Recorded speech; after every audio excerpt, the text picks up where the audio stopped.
nasengi bino nazotala kote ya bafumu nasengi bino pardon mingi bozala bomoko na famille problème ezangaka te biso nyonso tutozana ba famille toyebi ke problème ezangaka te soki problème eza tofanda tosolola mabende tokene na bitumba tobanda kobomana wana eza esengo te. Alors vraiment na bondeli bino mingi problème ekokozala nango mais totala tofanda ndenga kobongisa makambo parce que eloko biso tolingi bana oya mike tozobota bakoka kokola na mboka moko oyo eza na développement bana bakoka kokende classe na kimia lelo papa mokonzi ya mboka bandi na gratuité de l'enseignement to bandi muke après gratuité photo bana robongisa ba école to bandi muke photo bana bongisa salaire ya ba enseignant salaire ya ba fonctionnaire to bandi to bomoni ba policier bazana na ba FARDC to bandi pe ko bongisa mais ceux qui tolingi to matisa degré ya ko bongisa il faut absolument tozala na kimia ceux qui kimia exacte moyen to bongisa ikozala malamu te. Est-ce que toyokani nakanisi mukolonga na lenda kozonga na oyebisa papa mokonzi ya mboka na sololaki na bana na wa Kasai Central balobi epa na bango bakobongisa bongo te.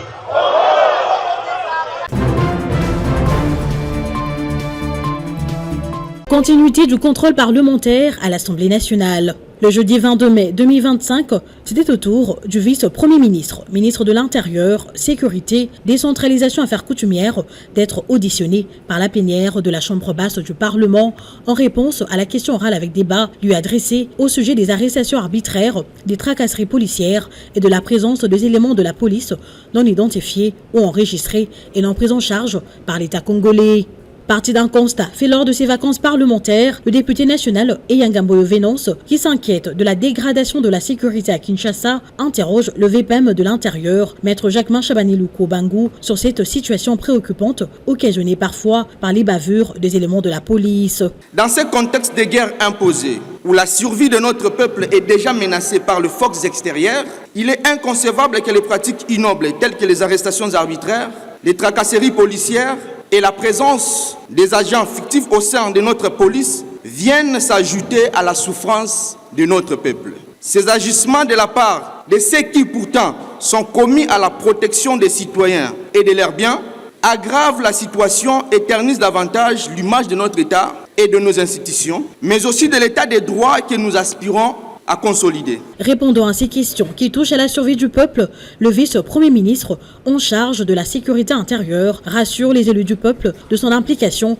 dans la sécurisation de la population et de leurs biens. Ayant fait de la lutte contre les antivaleurs son cheval de bataille, et cela se prouve par le renforcement de capacités de déploiement des inspecteurs sur toute l'étendue du pays en vue de mettre hors d'état de nuire tout policier malveillant, le projet de loi portant réforme de la PNC présentement à la Commission défense et sécurité pour examen approfondi constitue une réponse aux questions posées, renseigne Maître Jacquemin Chabani. Le gouvernement de la République a initié l'opération Dobo qui se poursuit et aujourd'hui est étendue déjà sur 4 provinces. Elle est étendue concomitamment avec les programmes de lutte contre la criminalité des commissariats de ces différentes provinces. Contre toute attente, cette opération est en train de traquer aussi certains policiers recalcitrants et indisciplinés. En attendant l'adoption par l'Assemblée nationale de la loi de programmation de la mise en œuvre de la réforme de la police nationale congolaise pour la période 2025-2029,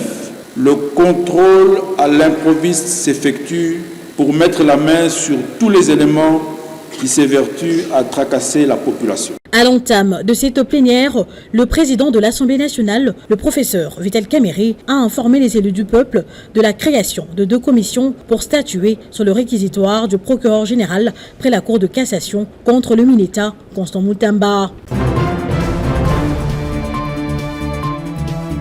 À Kananga, au Kasai central, la gouvernance locale est désormais placée sous le regard attentif des citoyens.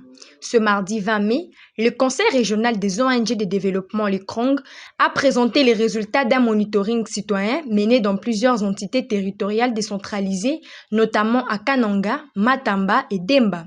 Une restitution publique organisée dans le cadre du projet Programme d'appui à la participation citoyenne à la gestion du bien commun avec le soutien de l'Union européenne. Albert Kyungu, secrétaire régional du CRONG, souligne un changement d'approche dans l'action de la société civile. L'objectif pour nous tous, c'est de dire non, là ça ne va pas. Non, là vous n'avez pas bien vu, voici ce qui existe. Puisque ce constat de la société civile est assorti des recommandations dans le but de contribuer à l'amélioration de la gestion de la chose publique pour l'intérêt de tous. Parfois, ce sont les moyens qui manquent, ce sont des capacités qui manquent. Si on mettait ces capacités, ces moyens, peut-être la société civile peut améliorer sa prestation. Et c'est ce qui a été fait dans le but de rendre la société civile beaucoup plus responsable dans sa participation. Et les données sont présentées ici au grand public au travers les médias. 3 thématiques prioritaires ont été identifiées à Kananga: l'insalubrité, la faible rentabilité de la taxe sur étalage et la déperdition scolaire. Des problématiques qui concernent directement le quotidien des habitants. Irène Mbombo, présidente du cadre des concertations urbains, pointe la responsabilité collective face à l'insalubrité. Des constats assortis des recommandations pour orienter les politiques publiques. Le maire adjoint de Kananga, présent à la séance, s'est engagé à prendre en compte les résultats de ce travail.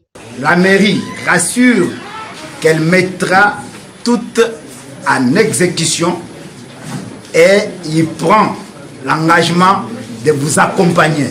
D'autres restitutions sont prévues dans les prochains jours à Demba et Matamba pour faire de la participation citoyenne un levier de transformation locale.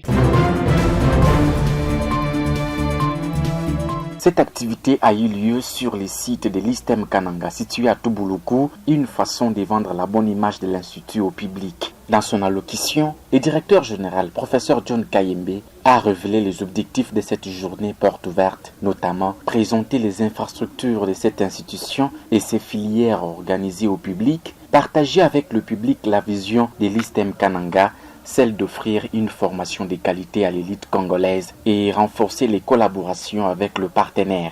Le professeur John Kayembe a sollicité du gouvernement provincial l'affectation et l'engagement des produits de l'ISTEM Kananga dans des institutions sanitaires de la province. Je profite de cette même occasion pour solliciter auprès de son Excellence, Monsieur le vice-gouverneur, représentant personnel du gouverneur de la province de Kasai centrale, ou mieux, je réitère ma sollicitation de l'engagement et de l'affectation dans les structures sanitaires de nos finalistes des différentes filières, plus particulièrement les sages-femmes, les pédiatres, les kinésithérapeutes, les nutritionnistes diététiciens, les gestionnaires des institutions et j'en passe. Le vice-gouverneur, flatté par la bonne volonté du comité de gestion de l'ISTEM Kananga pour la construction sur ces sites et la qualité de la formation offerte par cette institution d'enseignement médical, n'a pas caché ses sentiments. Job Kouinda Makandinde a promis l'accompagnement du gouvernement provincial à cet institut supérieur, un accompagnement qui consiste en une implication pour que les ressortissants de l'ISTEM Kananga soient engagés dans des structures sanitaires, répondant ainsi à la préoccupation des autorités académiques et également un appui matériel aux efforts de construction. Je suis une fois de plus satisfait à voir que l'ISTEM Kananga a pris de l'élan, il faudra le dire, a pris de l'élan dans la modernisation de ce site qui est la colline du savoir. Il y a plus de 4 ans, j'étais de passage ici, 4 ans, 5 ans. Je n'avais pas trouvé des bâtiments tels que je les ai trouvés aujourd'hui. Il y a de quoi alors à féliciter l'engagement du comité de gestion et de l'ensemble du personnel de l'ISTEM Kananga. Voici sur quoi je lance officiellement cette journée porte ouverte à l'ISTEM Kananga, tout en réitérant mes félicitations à tout le monde, parce que ce que je vis ici, c'est un effort collectif. Continuez sur cette là. J'espère bien que l'avenir est meilleur, l'avenir est radieux, et vous avez l'accompagnement de votre gouvernement, vous avez l'accompagnement de votre gouverneur, et nos portes sont grandement ouvertes. À tout moment qu'il y a un besoin, venez le poser et une solution, tant soit peu, sera trouvée. Signalons que plusieurs endroits ont été visités, notamment les bureaux des sections, la salle machine, la salle technique des soins généraux, la salle technique du laboratoire biologique, la salle technique des sages-femmes. Les inspecteurs du ministère de l'Agriculture dans la province du Kasaï central disposent désormais de nouveaux moyens pour intensifier les suivis de leurs missions sur le terrain. C'est lundi 19 mai à Kananga, le Programme national de développement agricole, PNDA, a procédé à la remise effective des véhicules de services aux bénéficiaires. Ces véhicules destinés à faciliter la mise en œuvre des activités du PNDA étaient officiellement remis le mois dernier par le gouverneur Joseph Moïse Kamboulou et aujourd'hui, il était question d'une dotation concrète. La coordonnatrice provinciale du PNDA, Véronique Baka, exhorte les inspecteurs à un usage rigoureux et professionnel. Nous vous demandons, monsieur le ministre, de veiller au maintien de ces véhicules. Ce sont des véhicules pour le travail, pour le service. Et comme vous le verrez même dans la convention de récession, ces véhicules sont remis pour réaliser les activités du PNDA. Ce qui veut dire que, à ce moment, nous pourrons recourir à ces véhicules pour renforcer notre capacité en mobilité afin d'exécuter les activités du PNDA. Un message bien reçu par le bénéficiaire. Simon Bopé, inspecteur du développement rural, salue ces gestes concrets, reflet selon lui de la volonté du chef de l'État. Nous commençons par remercier PNDA qui a pensé à nous doter de ces moyens de suivi des activités. Nous remercions aussi le président de la République, Félix Antoine Tshisekedi. Nous allons dans le remerciement remercier notre gouverneur et le ministre en charge du développement rural et agriculture. Les véhicules nous ont dotés pour que nous puissions faire des suivis des activités sur le terrain de PNDA.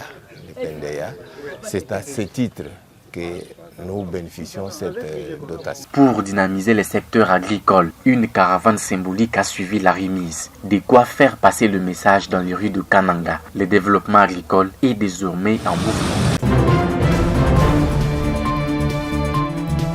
Le président de l'Assemblée nationale, Vital Kamerhe, accompagné de la rapporteure adjointe Dominique Mounongo Inamizi, a échangé le jeudi 22 mai 2025 avec une délégation des ONU Femmes, section RDC, autour de plusieurs matières liées au genre. Il s'agit d'une rencontre pour affermir davantage le partenariat entre ONU Femmes et l'Assemblée nationale congolaise.